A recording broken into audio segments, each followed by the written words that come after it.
Hello enemy fans, आप सभी का स्वागत है शाहनवाज एनिमी एक्सप्लोर पे। और ये न्यू इंट्रो आप लोगों को कैसा लगा कमेंट बॉक्स में जरूर बताना। और जितने भी लोग इस चैनल पे शाहनवाज माइट वाले चैनल से आए हैं वो लोग प्लीज शाहनवाज माइट कमेंट कर देना। और हाँ गाइज, इस चैनल पे मैं सोलो लेवलिंग के अलावा कई और सारे न्यू एनिमी को एक्सप्लेन करूंगा, तो प्लीज उन एनिमीज को भी सपोर्ट करना। तो बिना टाइम वेस्ट किए सोलो लेवलिंग के एपिसोड नंबर 33 को स्टार्ट करते हैं। तो पिछले एपिसोड में हमने देखा था जिन्हो और कार्गलान के बीच बहुत ही घमासान युद्ध चल रही थी। उस युद्ध को देखकर एक टाइम के लिए लग रहा था कि जिन्हो अब हारने वाला है, लेकिन जितने भी मरे हुए ऑक्स के बॉडीज थे उन सभी बॉडीज से जिन्हो अपने लिए शैडो सोल्जर्स बना लेता है। जिसके बाद तो ये फाइट जिन्हो के हाथ में आ गई थी। जिन्हो और जिन्हो के शैडो सोल्जर्स बहुत ही तेजी के साथ कार्गलान के हाई ऑक्स सैनिक्स को मारे जा रहे थे। और ये देखकर कार्गलान बहुत ही ज्यादा गुस्से में आ जाता है। जिसके बाद कार्गलान अपने मैजिक को यूज करके अपने शरीर को बहुत ही बड़ा बना लेता है। और जिसके बाद कार्गलान कहता है कि मैं तुम सभी को अपने पैरों से कुचल के मार डालूंगा, अब तुम सब मेरे सामने टिक नहीं पाओगे। जिन्हो ये देखकर कार्गलान से कहता है, बड़े शरीर वाले राक्षसों से मेरा बहुत ही पुराना दुश्मनी है और अब मैं तुम्हें मार कर ही रहूंगा। और एपिसोड 32 के लास्ट में हमने देखा था कार्गलान अपने मुंह से एक फायर अटैक करता है जिससे कि जिन्हो के शैडो सोल्जर्स गायब हो जाते हैं। जिसके बाद कार्गलान जिन्हो से कहता है, तुम्हें मेरे सामने होशियार बनने की जरूरत नहीं है। तुम्हें क्या लगता है अगर मैंने तुम्हें अपने साथ थोड़ी देर खेलने दिया तो क्या तुम मुझे हरा सकते हो? क्या तुम बहुत ही ताकतवर समझने लगे अपने आप को? अब मैं तुम्हारी औकात दिखाता हूँ। तुम मेरे सामने एक कीड़े हो और मैं तुम्हें अपने पैरों से मसल दूंगा। जिसके बाद कार्गलान जिन्हो पर एक बहुत ही बड़ा फायर अटैक करता है अपने मुंह से और जिन्हो से कहता है, मैं कार्गलान हूँ, एक ग्रेट मैजिशियन। क्या मैं अब भी तुम्हें एक क्रिएचर ही लगता हूँ? तभी जिन्हो जंप करते हुए हवा में चला जाता है और अपने नाइफ थ्रो स्किल को इस्तेमाल करते हुए अपने नाइफ को सीधे उसके आंख पर घुसेड़ देता है। अपने नाइफ को उसके आंख पर घुसाने के बाद जिन्हो कहता है, जब तुम्हारा साइज बड़ा हो जाता है तो तुम एक ईजीएस टारगेट बन जाते हो। और मैं ये बात बहुत ही अच्छे तरीके से जानता हूँ, एक मैजिशियन एसेसियन टाइप के अटैक को नहीं रोक सकता जब तक कि उसके पास अपने खुद के सोल्जर्स नहीं होते हैं। जिन्हो के अटैक के वजह से कार्गलान अंधा हो जाता है और वो अपने आंख पर हाथ रखकर चिल्लाना शुरू कर देता है मुझे कोई बचा लो, मुझे बहुत ही ज्यादा दर्द हो रहा है। तभी हम देखते हैं मॉनिटरिंग डिवीजन से मिस्टर वुजिन भी अपने टीम के साथ वहां पहुंच जाते हैं। वो भी ये देखकर बहुत ही ज्यादा हैरान हो जाते हैं और कहते हैं, आखिर यहाँ पर हो क्या रहा है? चैन भी उसके पास ही खड़ी होती है और मिस्टर वुजिन से कहती है, ये सारे क्रिएचर्स उस लड़के ने बुलाए हैं। जिस पर मिस्टर वुजिन कहते हैं, उस लड़के से मतलब क्या तुम संग जिन्हो के बारे में बात कर रही हो? जिन्हो अभी भी अपने डैगर के साथ कार्गलान के साथ फाइट कर रहा होता है। जिन्हो कहता है, इसका साइज बहुत ही ज्यादा बड़ा है और इसके सामने मेरा डैगर बहुत ही ज्यादा छोटा है, मैं इस पर क्रिटिकल हिट नहीं लगा पा रहा हूँ। जिन्हो अपने डैगर को वापस रख लेता है और कहता है, ऐसे टाइम पर मेरी खुद की शरीर ही काम आएगी। और वो कार्गलान को एक बहुत ही जोरदार पंच लगाता है। जिन्हो का पंच इतना ज्यादा ताकतवर होता है कि कार्गलान बहुत दूर तक जाकर जमीन में गिर जाता है और जिन्हो के एक ही पंच की वजह से वो काफी ज्यादा जख्मी हो जाता है। ये देखकर चैन कहती है, सिर्फ मिस्टर चोई जॉन ही नहीं बल्कि मॉनिटरिंग डिवीजन वालों को भी इसके बारे में पता है। आखिर ये लड़का है कौन? मिस्टर वुजिन कहते हैं, जब हमें पता चला कि इस डेंजन का पावर बहुत ही ज्यादा है तो हम इस डेंजन के अंदर मदद करने के लिए आ गए हैं, लेकिन मुझे लगता है कि यहाँ पर हमारी कोई भी जरूरत नहीं है। आज तो हमने संग जिन्हो को ए रैंक की डेंजन को क्लियर करते हुए देख लिया और इतना सबूत हमारे लिए काफी है। मिस्टर वुजिन जिन्हो को देखते हुए कहते हैं, ये तो सच में एक असेसियन टाइप है, लेकिन ये मैजिक भी इस्तेमाल कर सकता है जिससे कि ये अपने लिए शैडो सोल्जर्स को बुला सकता है। पता नहीं इस लड़के के पास और कौन कौन सी एबिलिटीज है और इसकी लिमिट क्या है, ये इतने सारे शैडो सोल्जर्स को एक साथ में बुला सकता है। चैन मिस्टर वुजिन से पूछती है, क्या तुम इस लड़के को जानते हो? आखिर ये लड़का है कौन? जिस पर मिस्टर वुजिन चैन से कहते हैं, मैं इस लड़के के बारे में थोड़ा बहुत जानता हूँ, लेकिन उसे थोड़ा बहुत कहना ठीक होगा। कार्गलान अभी भी जिंदा होता है। जिन्हो कार्गलान से कहता है, एक मैजिशियन जैसे ही अपने सैनिकों को खो देता है इसका मतलब वो हार गया है। कार्गलान जैसे ही नजर उठाकर जिन्हो की तरफ देखता है तो जिन्हो ने उसके चारों गार्ड्स को अपने शैडो सोल्जर्स बना लिया था और वो चारों जिन्हो की तरफ खड़े होते हैं। कार्गलान जिन्हो से कहता है, मैंने अपने बॉडी को साइज में बड़ा कर लिया, लेकिन भी तुमने मुझको हरा दिया, लेकिन भी मैं हार नहीं मानूंगा। और वो फिर से जिन्हो पर अटैक करने लगता है, लेकिन जिन्हो तभी उसी के गार्ड से, जो कि अब जिन्हो के शैडो सोल्जर से, उनको आगे भेजता है कार्गलान को मारने के लिए और वो चारों जाकर कार्गलान को मार डालते हैं। कार्गलान के मरते ही जिन्हो के पास एक विंडो ओपन होती है और जिन्हो से कहा जाता है तुमने डेंजन के बॉस को मार दिया है, और साथ ही जिन्हो का 2 बार लेवल अप भी होता है। जिसके बाद जिन्हो कहता है मैंने डेंजन के बॉस को हरा दिया है और उसके जितने भी ऑक्स थे उन्हें मेरे शैडो सोल्जर्स ने मार दिया है। क्या मुझे इनसे मिलने वाले रिवॉर्ड्स को ले लेनी चाहिए? लेकिन साथ ही जिन्हो सोचते हुए कहता है नहीं, मुझे ऐसा नहीं करना चाहिए क्योंकि ये प्रॉपर्टी हंटर्स गिल्ड वालों की है। उन्होंने इस डेंजन को बहुत ही पैसा देकर खरीदा है और मैं यहाँ से कुछ भी नहीं ले सकता हूँ। लेकिन फिर जिन्हो सोचते हुए कहता है यहाँ से मैं कुछ रिवॉर्ड नहीं ले सकता हूँ, लेकिन यहाँ के बॉस को मैं अपने शैडो सोल्जर्स में तो ले ही सकता हूँ। जिसके बाद जिन्हो कार्गलान के पास जाता है और उसके मरे हुए शरीर में अपना हाथ रखता है और कहता है जागो। जैसे ही जिन्हो जागो कहता है, कार्गलान के शरीर से उसका शैडो बाहर आने लगता है और ये देखकर वहाँ के सारे लोग बहुत ही ज्यादा हैरान हो जाते हैं। मिस्टर वू जिन और चाइन भी ये देखकर बहुत ही ज्यादा हैरान हो जाते हैं और कहते हैं ये आखिर ऐसा कैसे कर पा रहा है, ये डेंजन बॉस को अपने शैडो सोल्जर्स में ले रहा है। कार्गलान शैडो सोल्जर्स बनने के बाद जिन्हो के सामने आकर घुटनों के बल बैठ जाता है। ये देखकर जिन्हो कहता है हाँ अब तुम सही लग रहे हो। जिन्हो जब कार्गलान को शैडो सोल्जर बना लेता है तब उसके पास एक और विंडो ओपन होती है और जिन्हो से कहा जाता है अपने शैडो का नाम रखो। जिन्हो कहता है शायद मुझे तुम्हारा नाम याद नहीं है, पता नहीं मैं तुम्हारा नाम कैसे भूल गया, चलो मैं तुम्हें एक नया नाम दे देता हूँ। जिन्हो कार्गलान को टस्क का नाम दे देता है। जिन्हो कहता है इस डेंजन के अंदर आके तो मुझे बहुत ही ज्यादा फायदा हो गया, मुझे बहुत सारे हाई ऑक्स के, मुझे यहाँ पर बहुत सारे ऑक्स का शैडो सोल्जर्स मिल गए हैं और उनके साथ ही मुझे यहाँ के बॉस का शैडो भी मिल गया है जो कि अब मेरा शैडो सोल्जर है।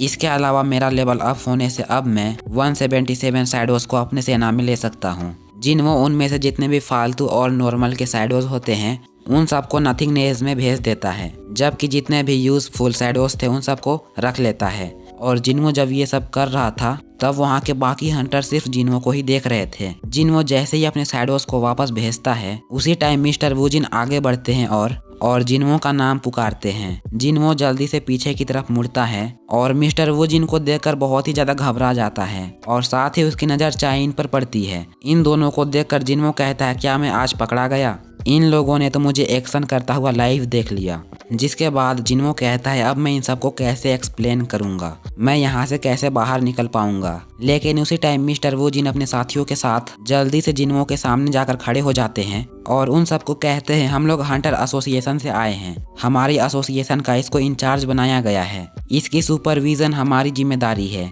और संग जिन्हो एक टॉप सीक्रेट है जिसे किसी के सामने पेश नहीं किया जा सकता, इसलिए बाहर जाकर किसी को भी इसके बारे में नहीं बताना। डेंजन से बाहर निकलने पर हम लोग तुम्हें सब कुछ बताएंगे जितना कि हमें इसके बारे में पता है। इसके अलावा तुम लोगों को किसी से कोई भी बात करने की जरूरत नहीं है, वरना हंटर एसोसिएशन वाले तुम्हारे खिलाफ कंप्लेन लिखेंगे और तुम्हें जेल में डाल देंगे। वो इंस्पेक्टर जिन्हो से कहते हैं सर हम लोग आपको डेंजन से बाहर ले जाते हैं, आप हमारे पीछे पीछे आए, अगर इन सब के सवालों से बचना है तो हमारे साथ कोऑपरेट करो और चुपचाप हमारे साथ बाहर चलो। मिस्टर वू जिन जिन्हो से कहते हैं अभी अभी जो तुमने अपना स्ट्रेंथ इन सभी को दिखाया है वो एक एस रैंक के हंटर से बहुत ही ज्यादा है, तुम्हारे बारे में बहुत सारे सवाल उठेंगे। मिस्टर वू जिन उस अटैक फोर्स से कहते हैं हम लोग यहाँ से बाहर निकलने पर तुम लोगों की मदद करेंगे, अगर तुम लोगों को संग जिन्हो के बारे में कोई भी इंफॉर्मेशन चाहिए तो हमारे एसोसिएशन पे आके हमसे बात कर सकते हो। अटैक फोर्स का लीडर भी उठकर आ जाता है और उनसे कहता है 1 मिनट रुको, हमें ये फर्क नहीं पड़ता है कि तुम्हारी स्ट्रेंथ क्या है या तुम किस रैंक के हीरो हो, तुमने हमारी मदद की, तुमने हमारी जान बचाई, हम सब तुम्हारा शुक्रिया करना चाहते हैं। मैं अपनी पूरी अटैक फोर्स की तरफ से तुम्हारा शुक्रिया करता हूँ, तुम्हारी वजह से हमारे बहुत सारे लोगों की जान बची है। जिन्हो आगे बढ़ता है और उस हीलर लड़की से कहता है अब जबकि तुम जिंदा हो तो अपने डायरी को अपने पास रखो और अपने घर वालों को अपना बिल खुद ही दे देना। वो लड़की शर्माते हुए जिन्हो से उसकी डायरी ले लेती है। जिसके बाद मॉनिटरिंग डिवीजन वाले जिन्हो को अपने साथ ले जाते हैं। चाइन उन्हें पीछे से रोकना चाहती थी लेकिन वो वहीं पर चुप हो जाती है। वही चश्मे वाली लड़की आगे बढ़ती है और चाइन से कहती है तुम ये कुदाल लेकर यहाँ पर क्यों आई हो। चाइन शर्माते हुए उससे कहती है क्या मैं बहुत ही अजीब लग रही हूँ। चश्मे वाली लड़की कहती है किसको अजीब लग रही हो। चाइन फिर से शर्मिंदा हो जाती है और शर्माना शुरू कर देती है। जिसके बाद सीन शिफ्ट होती है और हमें एक कैफे का दिखाया जाता है जहाँ पर जिन और जिन्हो दोनों ने मिलने का वादा किया था। वहाँ पर जिन पहले ही से पहुंचकर बैठ गया था जिन कहता है अभी जिन्हो यहाँ पर आने वाला है, मुझे उससे बात करनी होगी। जिन कहता है आज जिन्हो जो भी फैसला करेगा उससे मेरी किस्मत का फैसला होगा कि मैं अपने गिल्ड का मास्टर बनूंगा या नहीं। थोड़ी ही देर के बाद जिन्हो वहाँ पर आ जाता है। जिन्हो के कपड़े मॉन्स्टर से लड़ते टाइम काफी गंदे हो चुके थे। जिन्हो से कहता है आखिर तुम्हारे कपड़े इतने गंदे कैसे हुए? जिस पर जिन्हो कहता है मैं डायरेक्टली डेंजन के अंदर से यहाँ पर आ रहा हूँ। ये देखकर जिन हैरान हो जाता है और कहता है तो ये अभी भी डेंजन्स के अंदर जा रहा है। फिर वो दोनों बैठ जाते हैं और फिर जिन उसको सारी की सारी बात बताता है कि अपने पापा के साथ उसकी क्या क्या बातें हुई। ये सभी बातें सुनकर जिन से कहता है तो इसका मतलब तुम्हारी कन्वर्सेशन के बाद रेड गेट इंसिडेंट का एक बंदा आ गया था और उसने तुम्हारे पापा को सारी बात बता दी कि रेड गेट के अंदर क्या हुआ था, मैंने कैसे उन लोगों को बचाया। जिन्हो कहता है तो इसका मतलब अब तुम्हें मेरी कोऑपरेशन की जरूरत है ताकि तुम अपने यूजिन गिल्ड के मास्टर बन सको। जिन्हो से कहता है अब मेरी किस्मत सिर्फ तुम्हारे हाथों पे है, मैं तुम पर कोई भी जोर नहीं डालूंगा, तुम जो चाहे वो फैसला कर सकते हो। तुम्हें हमारी गिल्ड को ज्वाइन करना है या नहीं? जिन्हो थोड़ी देर सोचने के बाद जिन को अपना फैसला सुना देता है, लेकिन हमें यहाँ पर इस बारे में नहीं बताया जाता है कि जिन्हो ने क्या फैसला सुनाया। क्या उसने जिन के गिल्ड को ज्वाइन किया या नहीं, इसके बारे में हमें कुछ भी नहीं बताया गया। जिसके बाद सीन शिफ्ट होती है और हम देखते हैं हंटर गिल्ड के एक बिल्डिंग को, जहाँ पर चोई जोंग बैठा होता है। अटैक फोर्स का लीडर जो था वो चोई जोंग के पास आता है और फिर उसे सब कुछ बता देता है। ये सुनकर चोई जोंग बहुत ही ज्यादा हैरान हो जाता है और कहता है क्या तुम सच कह रहे हो? क्या संग जिन्हो वाकई में हमारी रेड्स पे शामिल था? कहीं तुम्हें कोई धोखा तो नहीं हुआ? क्या सच में वो कल माइनिंग टीम के साथ था और आज वो हमारे पोर्टर के तौर पर काम कर रहा था? की हुन चोई जोंग से कहता है मुझे नहीं पता कि उसका मकसद क्या था, लेकिन उसने जरा सा भी इंटरफेयर नहीं किया हमारे रेड्स के दौरान। लेकिन जब हमारी जान पर बन आई तब उसे अपने आप को जाहिर करना पड़ा। डेंजन के बॉस और उसके मॉन्स्टर बहुत ही ज्यादा पावरफुल थे और हमारी अटैक फोर्स उनके सामने कुछ भी नहीं थे। जिन्हो को लगा कि हम सब मरने वाले हैं, इसलिए उसने अपने पावर को हमारे सामने रिवील किया और उसने अकेले ही डेंजन के सारे मॉन्स्टर और डेंजन बॉस को मार डाला और हमें बचा लिया। जिन्हो इतना ज्यादा पावरफुल है कि उसके जैसा हंटर मैंने आज तक नहीं देखा। चोई जोंग कहता है व्हाइट गिल्ड वालों की भी उसने बहुत ही मदद की थी और अब उसने हमारी भी मदद कर डाली। अब सिचुएशन बहुत ही ज्यादा बदल चुकी है। चोई जोंग कहता है वो एक असेसियन टाइप का हंटर है, लेकिन वो एक साथ बहुत सारे समन क्रिएचर्स को भी बुला सकता है और उसके पास एक स्पेशल एबिलिटी भी है कि वो डेड मॉन्स्टर को भी अपने लिए शैडो बना सकता है। चोई जोंग कहता है ये एबिलिटीज तो हमने कंफर्म कर ली है और ये हमारे लोगों ने देखी भी है, लेकिन इसके अलावा उसके पास और कौन कौन सी एबिलिटीज है उसके बारे में हमें नहीं पता है। चोई जोंग की हुन से कहता है अगर तुम्हें चुनना होगा कि हम दोनों में से कौन ज्यादा स्ट्रॉन्ग है तो तुम किसे चुनोगे? की हुन गिल्ड मास्टर से कहता है एक रेड को क्लियर करने के लिए, अपनी वीकनेसेस को छुपाने के लिए हम लोग 3 तरह की टीम लेकर जाते हैं, जिसमें पहला एक अटैक फोर्स होती है जो कि मॉन्स्टर को मारती है। फिर माना क्रिस्टल को हासिल करने के लिए दूसरी टीम होती है जो कि होती है माइनिंग टीम, और लास्ट वाला टीम जो कि मॉन्स्टर के डेड बॉडीज को बाहर निकालती है। हमारे हंटर्स गिल्ड में 3 तरह के सोल्जर्स होते हैं। लास्ट वाले होते हैं टैंक्स, सेकेंड वाले होते हैं माइनिंग टीम और थर्ड वाले होते हैं अटैक फोर्स। और हमारे अटैक फोर्स में 3 तरह के हंटर्स होते हैं, जिनमें से पहला होता है एक मैजिस, दूसरा होता है एक हीलर और तीसरा अटैक टाइप होती है। अगर ये सारे सोल्जर्स हमारे साथ ना हो तो हम लोग एक ए रैंक के डेंजन को क्लियर नहीं कर सकते हैं। लेकिन मैं आपसे सवाल पूछता हूँ, उससे आपको आपके सवाल का जवाब मिल जाएगा। की हुंग चोई जोंग से कहता है क्या आप अकेले एक ए रैंक के डेंजन को क्लियर कर सकते हैं? चोई जोंग ये सुनकर बहुत ही ज्यादा हैरान हो जाता है और कहता है नहीं, बिल्कुल नहीं, मैं अकेले एक ए रैंक के डेंजन को क्लियर नहीं कर सकता हूँ, चाहे मैं एक एस रैंक का हंटर ही क्यों ना हूँ, चाहे मैं कितना ही स्ट्रॉन्ग क्यों ना हूँ। अगर मेरे अगेंस्ट बहुत ही सारे मॉन्स्टर हैं तो मुझे एक साथ सब पर ध्यान देना होगा और एक एक कर उनसे फाइट करनी होगी। मैं उन सबको अकेला नहीं हरा सकता। साथ ही चोई जोंग कहता है मुझे लोग अल्टीमेट सोल्जर कहते हैं। अब तो मुझे लगता है कि मैं इस नाम के लायक नहीं हूँ। असल में अल्टीमेट सोल्जर तो जिन्हो हैं। की हुन गिल्ड मास्टर से कहता है मैं इस पोजीशन में नहीं हूँ कि मैं आपसे सवाल करूं, लेकिन मैं आपसे इतना जरूर कहना चाहूँगा, अगर संग जिन्हो को किसी गिल्ड में ज्वाइन करना होगा तो मैं चाहता हूँ कि आप उसे हमारे गिल्ड में लाएं। जिस पर चोई जोंग उससे कहता है कि मैं अपनी पूरी कोशिश करूंगा वो हमारे गिल्ड को ज्वाइन करे। नेक्स्ट सीन हंटर एसोसिएशन के बिल्डिंग की होती है, जिस बिल्डिंग के बाहर मीडिया वाले पहले से ही पहुंच चुके होते हैं और वहां पर बहुत सारे न्यूज रिपोर्टर भी होते हैं जो कि ली मिन संग के लिए वहां पर आए हुए होते हैं, क्योंकि वो एक एक्टर है और उसे आज उसका रैंक मिलने वाला है। उसे जैसे उसका हंटर रैंक मिलता है वो अपने एक्टर वाले जॉब को छोड़ देगा। ली मिन संग वहाँ पहले से ही बैठा होता है जो कि एक गाड़ी के अंदर होता है। गाड़ी के अंदर से वो लोगों को देख रहा होता है। उन्हें देखकर वो कहता है मेरी पब्लिसिटी तो बहुत ही ज्यादा है और आज के बाद मुझे लोग और भी ज्यादा जानेंगे। ली मिन संग के सामने एक रिपोर्टर बैठा होता है जो कि उसे एक पेपर देकर कहता है मैंने तुम्हारे नाम के आज एक हेडलाइन बना ली है। मिन संग उसे पढ़ता है और कहता है ये तो बहुत ही अच्छा लिखा है, आज की हेडलाइन यही होनी चाहिए। मिन संग उससे कहता है आज मैं चाहता हूँ पूरे टीवी चैनल पे सिर्फ आज मेरे बारे में ही बताया जाए। उसी टाइम वहाँ पर दो गाड़ियाँ एक साथ आती है। उन गाड़ियों को देखकर वो सारे रिपोर्टर्स हैरान हो जाते हैं और कहते हैं लगता है यहाँ पर कोई स्पेशल आदमी आया है। जैसे ही दोनों गाड़ियों के दरवाजे खुलते हैं एक गाड़ी में से व्हाइट टाइगर गिल्ड के गिल्ड मास्टर निकलते हैं और दूसरी गाड़ी से हंटर गिल्ड के गिल्ड मास्टर निकलते हैं। व्हाइट टाइगर गिल्ड के गिल्ड मास्टर उन लोगों को देखकर कहते हैं आखिर यहाँ पर इतने सारे लोगों की भीड़ क्यों जमा है, आखिर ये रिपोर्टर्स यहाँ पर क्या कर रहे हैं, इन रिपोर्टर्स को यहाँ किसने बुलाया है। वो सारे रिपोर्टर्स उन दोनों की पिक्चर लेना शुरू कर देते हैं और फिर वो उनसे सवाल पूछते हैं क्या आप लोग यहाँ पर मिन संग को रिक्रूट करने के लिए आए हैं, आप लोगों को क्या लगता है ली मिन संग का रैंक कौन सा होगा, आप लोगों को इस बारे में क्या कहना है। वो अपने एक्ट्रेस की दुनिया को छोड़कर एक हंटर बनने वाला है। वो रिपोर्टर्स व्हाइट टाइगर गिल्ड के गिल्ड मास्टर से कहते हैं इसके बारे में आप लोग कुछ तो बोले, जिस पर व्हाइट टाइगर गिल्ड के गिल्ड मास्टर कहते हैं मैं नहीं जानता हूँ कि ये बंदा कौन है जिसके बारे में तुम लोग बात कर रहे हो और मुझे इसके बारे में और कोई भी बात नहीं करना है। यही सवाल वो चोई जोंग से भी पूछते हैं।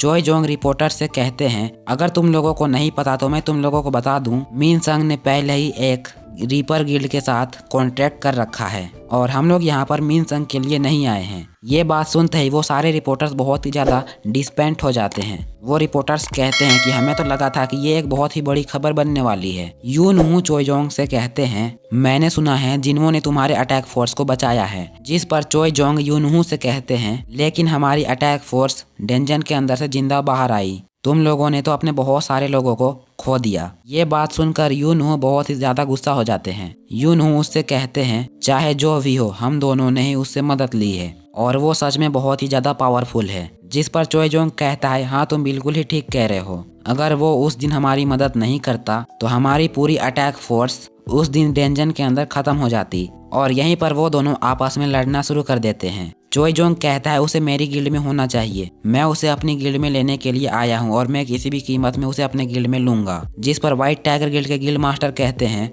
उस रेड गेट के इंसिडेंट में मेरे बहुत सारे हंटर्स मारे गए, मेरे गिल्ड को इस हंटर की बहुत ही ज्यादा जरूरत है। तुम्हारे गिल्ड में तो पहले से ही 2 एस रैंक के हंटर हैं। वो दोनों वहीं पर बातों बातों में फाइट कर रहे होते हैं, तभी वहाँ पर रीपर गिल्ड के मास्टर आ जाते हैं जो कि एक एस रैंक के हंटर होते हैं। उसका नाम लिम टाई है। लिम टाई उन दोनों से कहता है तुम दोनों यहाँ पर किस बारे में बात कर रहे हो और लड़ रहे हो, कहीं तुम लोग मिन संग को लेकर फाइट तो नहीं कर रहे हो। उसकी बात सुनकर वो दोनों ही बहुत ही ज्यादा गुस्सा हो जाते हैं और कहते हैं अपनी बकवास बंद करो, हमें तुम्हारी ली मिन संग पर कोई भी इंटरेस्ट नहीं है, हमें उसे कुछ भी लेना देना नहीं है। लिम टाई उन दोनों को इस तरह बात करते हुए देखकर बहुत ही ज्यादा हैरान हो जाता है और कहता है आखिर इन दोनों का प्रॉब्लम क्या है। मिन संग कार का शीशा हटाकर बाहर देख रहा होता है और कहता है कोरिया के 2 टॉप गिल्ड के मास्टर भी मुझे अपने गिल्ड में लेने के लिए फाइट कर रहे हैं। ड्राइवर मिन संग से कहता है हम लोग तैयार हैं, चलो जाकर इंटरव्यू देते हैं। जिसके बाद मिन संग गाड़ी से उतरकर बाहर आता है। कैमरा वाले जल्दी से उसका फोटो लेना शुरू कर देते हैं और उसी टाइम जिनवो की एंट्री होती है। जिनवो वहां पर आ जाता है लेकिन जिनवो को कोई भी नहीं जानता है। उन लोगों को देखकर जिनवो कहता है आखिर यहाँ पर हो क्या रहा है, आज इतने सारे रिपोर्टर यहाँ पर क्या कर रहे हैं, कहीं ये सारे रिपोर्टर्स मेरी वजह से यहाँ तो नहीं आए हैं, क्या इनको पता चल गया है कि मुझे एस रैंक मिलने वाला है। लेकिन साथ ही उसे महसूस होता है कि उसकी तरफ कोई भी ध्यान ही नहीं दे रहा है। जिनवो कहता है शायद इनको मेरे बारे में कुछ भी पता नहीं है, अगर ये सारे इसी तरह मेरे सामने खड़े रहें तो मैं टाइम से एसोसिएशन बिल्डिंग के अंदर नहीं जा सकूंगा। जिनवो उन सारे लोगों के बीच से रास्ता बनाते हुए आगे की तरफ चलना शुरू कर देता है। वहीं पर मिन संग का सिक्योरिटी गार्ड खड़ा होता है जो कि जिनवो को आगे नहीं जाने देता है और उसे वहीं पर रोक लेता है। वो जिनवो से कहता है तुम अंदर नहीं जा सकते हो, अगर तुम एसोसिएशन के वर्कर नहीं हो तो तुम यहाँ से अंदर नहीं जा सकते हो। जिस पर जिनवो उससे कहता है मुझे अंदर जाना है, आज मेरी रैंक मुझे मिलने वाली है। जिस पर सिक्योरिटी गार्ड उससे कहता है तुम आज यहाँ से अंदर नहीं जा सकते हो, जहाँ से आए हो वहीं पर वापस चले जाओ। मीन संग भी उसकी तरफ देख रहा होता है और कहता है आखिर ये पागल लड़का है कौन और ये हमें क्यों तंग कर रहा है, इसको यहाँ से जल्दी से भगाना होगा, ये मेरी सारी फेम को कचरा कर रहा है। सिक्योरिटी गार्ड चिल्लाकर जिनवो से कहता है मैंने तुमसे कहा ना यहाँ से दफा हो जाओ, तुम यहाँ से अंदर नहीं जा सकते, कल आ जाना, तुम्हारा जो भी काम है कल कर लेना। उसी टाइम चेयरमैन गो गन ही बाहर आते हैं और बाहर आते ही सिक्योरिटी गार्ड से कहते हैं तुम्हें आखिर किसने परमिशन दी इस लड़के को बाहर भगाने की। चेयरमैन गो गन ही उससे कहते हैं ये लड़का मेरा गेस्ट है और ये मेरे साथ ही अंदर जाएगा। और जिसके बाद चेयरमैन जिनवो को अपने साथ ही अंदर ले जाते हैं। सारे रिपोर्टर्स भी ये देखकर बहुत ही ज्यादा हैरान हो जाते हैं और आपस में बात करते हुए कहते हैं आखिर वो लड़का था कौन जिसे चेयरमैन गो गन ही अपने साथ अंदर ले गए। उन लोगों की बात सुनकर ली संग बहुत ही ज्यादा गुस्सा हो जाता है और गुस्से के साथ कहता है आखिर वो बेकार लड़का था कौन, उसने तो मेरे सारे मूड को खराब कर दिया, अब पता नहीं मैं इन सारी रिपोर्टर्स को कैसे संभालूंगा। और यहीं पर हमारी एपिसोड 33 की एंड हो जाती है। तो ये एपिसोड कैसा लगा कमेंट बॉक्स में जरूर बताना और अगर आप लोगों ने चैनल को सब्सक्राइब नहीं किया है तो प्लीज चैनल को सब्सक्राइब कर लो। और जितने भी लोग शाहनवाज माइट वाले चैनल से यहाँ पर आए हैं उन सबको शुक्रिया, मैं आप लोगों का जितना भी थैंक यू कहूँ कम है। बस इसी तरह अपना प्यार दिखाते रहिएगा और इस वीडियो में 1.5 के लाइक कंप्लीट करा दीजिए। और जिन्होंने बेल नोटिफिकेशन को ऑन नहीं किया है वो प्लीज़ बेल नोटिफिकेशन को ऑन कर लीजिए ताकि जब भी मैं वीडियो अपलोड करूँ आपके पास सबसे पहले पहुँच जाए। बाकी मिलते हैं नेक्स्ट वीडियो में, तब तक के लिए बाय बाय।